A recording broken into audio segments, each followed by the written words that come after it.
আসসালামু আলাইকুম। কেমন আছেন সবাই? আশা করি ভালো আছেন। আজকে আমি এমন একটা টপিক নিয়ে আলোচনা করব যে টপিকটা বাংলাদেশের মোটামুটি সবারই জানা উচিত, যেটা বাংলাদেশের স্বার্থ সংশ্লিষ্ট বিষয় নিয়ে উপরে একটা টপিক। তো টপিকটা অনেক বড়, এটা 4টা পার্টে আসবে। এটা তার প্রথম পার্ট। তো আসুন দেরি না করে শুরু করা যাক। তো আজকের আমাদের আলোচনার বিষয় হচ্ছে আসাম। আসামকে ঘিরেই মূলত আজকে আলোচনা। তো আজকে আমরা 3টি বিষয় নিয়ে কথা বলবো। সেটা হচ্ছে আসাম কি করে ভারতবর্ষে অন্তর্ভুক্ত হলো, দ্বিতীয়ত আসামের জাতীয়তাবাদের জন্ম এবং তার উত্থান, এবং তৃতীয়ত হচ্ছে আসামে বাঙালি এবং অহমীয়াদের মধ্যে দ্বন্দ্ব কিভাবে প্রতিষ্ঠিত হলো এবং তার পিছনের কারণগুলো কি কি। তো প্রথমত আসামিস আসাম কিভাবে ভারতবর্ষ অন্তর্ভুক্ত হলো।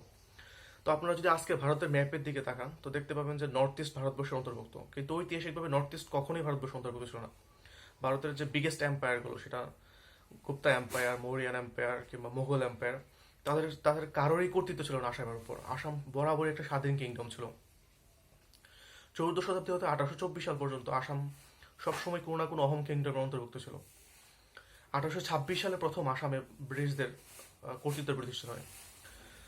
তার আগে আসাম কখনোই ভারতবর্ষ অন্তর্ভুক্ত ছিল না। তো ব্রিটিশ ভারতের অন্তর্ভুক্ত হয় আসাম প্রথম 1826 সালে, এবং তার পরবর্তীতে আসাম সব ভারতবর্ষ অন্তর্ভুক্ত ছিল।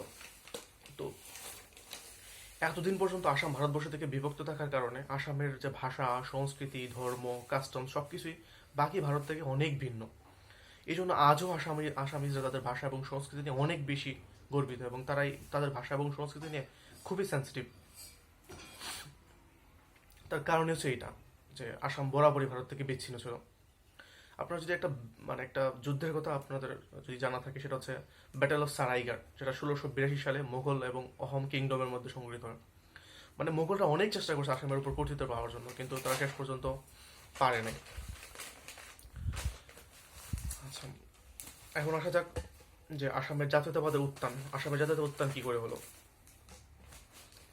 তো আপনারা সবাই জানেন যে একটা সময় আসাম বাংলার অন্তর্ভুক্ত ছিল, মানে ব্রিটিশ বাংলার যে প্রেসিডেন্সি বা বাংলা যে প্রদেশ ছিল তার অন্তর্ভুক্ত ছিল আসাম। তো ব্রিটিশ আসামের কর্তৃত্ব নেওয়ার পরে 1836 সালে ব্রিটিশরা আসামের সরকারি ভাষা হিসেবে বাংলাকে এস্টাবলিশ করে। যদিও অসমীয় আসামিজ ভাষা এবং বাংলার মধ্যে অনেক মিল আছে, তারপরেও আসামিজরা কখনোই বাংলাকে আসামিজ ভাষার একটা সাথে একত্রিত একটা ভাষা ফিল করে না। যদিও বাঙালি বুদ্ধিজীবী যারা আছে, সেই সময় তৎকালীন সময়ের বাঙালি বুদ্ধিজীবী, শিক্ষিত শ্রেণী এবং সাহিত্যিক শ্রেণী, তারা সবসময় বরাবরই আসামিজ ভাষাকে বাংলার একটা উপভাষা মনে করত। তো 1836 সালে যখন ব্রিটিশরা বাংলাকে আসামের সরকারি ভাষা হিসেবে এস্টাবলিশ করে, এবং সেই সময় আসামিজদের মধ্যে শিক্ষিত, মানে ইংরেজি শিক্ষায় শিক্ষিত শ্রেণীটা ছিল খুবই নগণ্য, হাতে গোনা ছিল কয়েকজন। তো সেই সময় আসামের প্রশাসনে মূলত ব্রিটিশ যাদের নিয়োগ করে তারা সবাই ছিল শিক্ষিত বাঙালি হিন্দু শ্রেণী। সো আসামের সরকারি ভাষা হিসেবে বাংলাকে এস্টাবলিশ করা এবং আসামের সমস্ত প্রশাসনে বাঙালিদের এস্টাবলিশ করা, ব্রিটিশদের এই দুইটা দুইটা স্টেপ আসামিদের মধ্যে প্রথম বাঙালি একটা ভীতি সঞ্চার করে। এবং এবং ব্রিটিশদের ক্ষমতা নেওয়ার কিছু 50-60 বছরের মধ্যে আসামে একটা শিক্ষিত অহমীয় ভাষাভাষী একটা শ্রেণীর উদয় হয়। তো তারা আবিষ্কার করে যে আসামে এটা আমাদের প্রদেশ, আমরা এই প্রদেশের সান অফ সোয়েল, অথচ বাংলা আসামের সরকারি ভাষা এবং বাঙালিরা পড়াশোনার সর্বক্ষেত্রে। তাহলে আমাদের অবস্থানটা কোথায়? তো তখন তারা তাদের ভাষা এবং সংস্কৃতিকে হারানোর যে একটা সংখ্যা, সেটার তাদের মধ্যে একটা উদয় হয়। সো অসমীয় ভাষাভাষী যারা শিক্ষিত শ্রেণী, তারা একটা মুভমেন্টে শুরু করে, সেটা হচ্ছে অ্যাসামিজ ল্যাঙ্গুয়েজ মুভমেন্ট। সেটা সেই সময় 1870 এবং 80-র দিকে খুবই তীব্র আকার ধারণ করে। সো তাদের দাবির মুখে ব্রিটিশ সরকার বাংলাকে আসামের সরকারি ভাষার মর্যাদা থেকে সরিয়ে আসামিজ ভাষাকে এস্টাবলিশ করে। এবং আসামিজদের মধ্যে যে এই যে ভাষাকেন্দ্রিক যে একটা মুভমেন্ট এবং ভাষাকেন্দ্রিক যে একটা সচেতনতা, সেটাই তাদের মধ্যে প্রথম একটা ভাষাকেন্দ্রিক জাতীয়তাবাদ তৈরি করে, যেমনটা আমাদের মধ্যে তৈরি করছিল। সেম তাদের মধ্যে এই কাজটা হয়।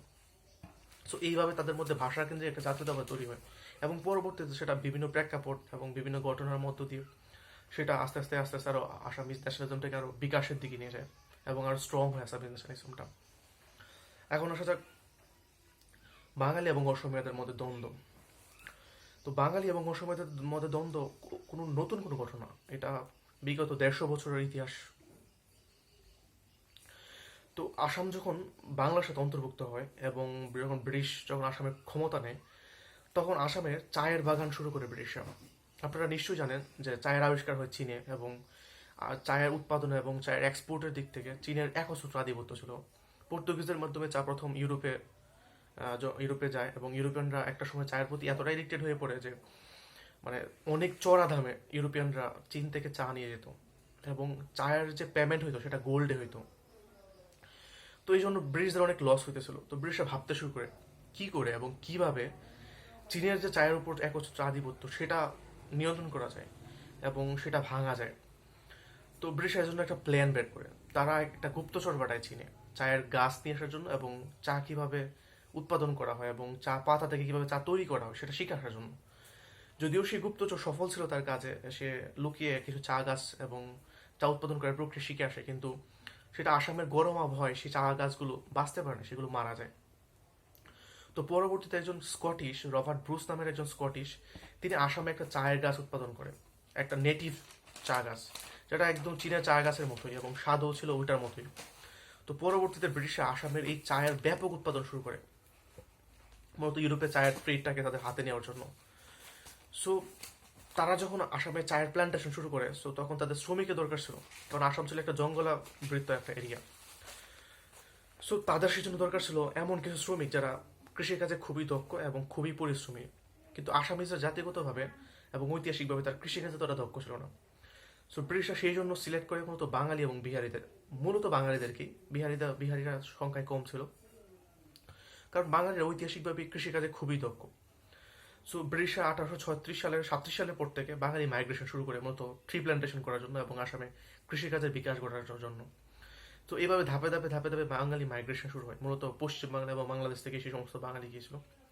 এই যে বাঙালি মাইগ্রেশন, সেটা আসামিজ যারা জাতীয়তাবাদী এবং আসামিজ বুদ্ধিজীবী শ্রেণী বলেন, শিক্ষিত শ্রেণী বলেন, তাদের মধ্যে একটা ভয় তৈরি করে যে আমরা তো আমাদের মাটিতে সংখ্যালঘু হয়ে যাব, বাঙালি ভাষা এবং বাঙালি সংস্কৃতি এবং বাঙালির একসময় আসামে ডোমিনেট করব। তো তাদের মধ্যে একটা ভয়ের সূচনা হয়। এই ভয়ই মূলত তাদের মধ্যে বাঙালি বিদ্বেষের প্রথম সূচনা করে, যেটা বাঙালি মাইগ্রেশনের মধ্য দিয়ে সূচনা হয়। দ্বিতীয়ত দ্বিতীয়ত যে কারণটা, সেটা হচ্ছে সিলেটকে আসামের অন্তর্ভুক্ত করা। তো আপনারা হয়তো শুনে অবাক হতে পারেন যে সিলেট আসামের অন্তর্ভুক্ত ছিল। হ্যাঁ, সিলেট আসামের অন্তর্ভুক্ত ছিল। 1947-এর পার্টিশনের সময় সিলেট গণভোটের মাধ্যমে বাংলার অন্তর্ভুক্ত ছিল। যদিও ঐতিহাসিকভাবে সিলেট কখনোই আসামের অন্তর্ভুক্ত ছিল না, এমনকি কোনো অহম কিংডমের রাজা সিলেট অধীনে সিলেট কখনোই ছিল না।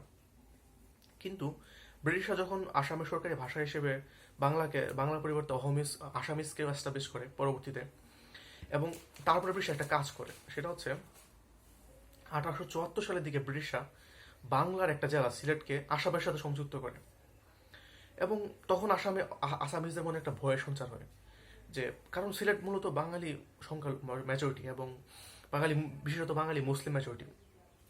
তো তাদের মধ্যে একটা ভয় গেঁথে বসে যে বাঙালিরা তো আরো ডোমিনেট হয়ে যাবে। এমনিতেই আসামে বাঙালি মাইগ্রেশন সেই সময় চলতেছিল, এবং একটা ভালো সংখ্যার বাঙালি সেই সময় আসামে এস্টাবলিশ ছিল।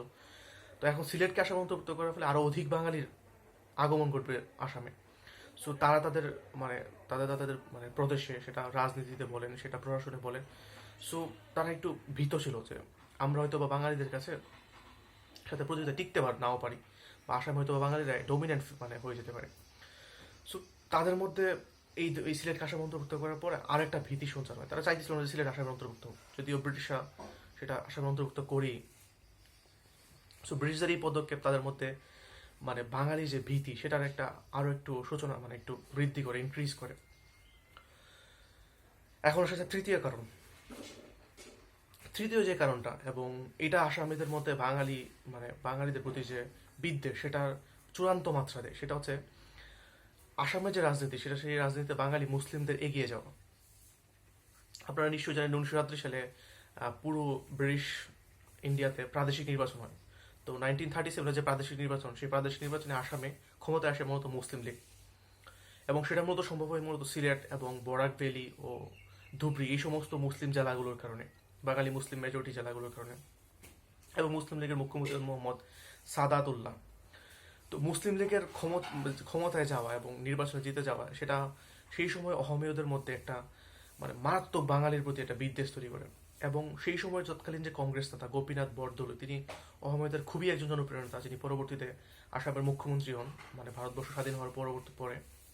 তো তিনি প্রচারণা শুরু করেন যে আসামের মুসলিম লীগ সরকার মানে বাঙালি মুসলিমদের আসামে অধিকারে সেটেল করতেছে, অধিকারে পুনর্বাসন করতেছে। তো তিনি আহমেদের মধ্যে এক ধরনের ভয়ের সঞ্চার করেন যে এইভাবে চলতে থাকলে অচিরেই আমরা মাইনরিটি হয়ে যাব। সো তার প্রচারণা এবং সেই সময়ের কংগ্রেস নেতৃত্ব, আসামের কংগ্রেস নেতৃত্ব, তাদের মূলত প্রচারণায় অহমেরা বিশ্বাস করতে শুরু করে যে হ্যাঁ, এখন তো আসামে আমরা মাইনরিটি হয়ে যাব, বাঙালিরা মেজরিটি হয়ে যাবে। তো তাদের মধ্যে এক ধরনের একটা ভয়ের সঞ্চার হয়। এবং গোপীনাথ বরদলৈয়ের মানে প্রচারণা এবং তার চেষ্টায় আসামে বাঙালি খেদাও আন্দোলন শুরু হয়। আপনারা নিশ্চয়ই জানেন মৌলানা ভাসানীর কথা। মৌলানা ভাসানী আসামে বাঙালি খেদাও যে আন্দোলন ছিল তার বিরুদ্ধে অনেক বড় একটা পদক্ষেপ নেন। এবং তার যে ভাসানী নামটা, সেটা মূলত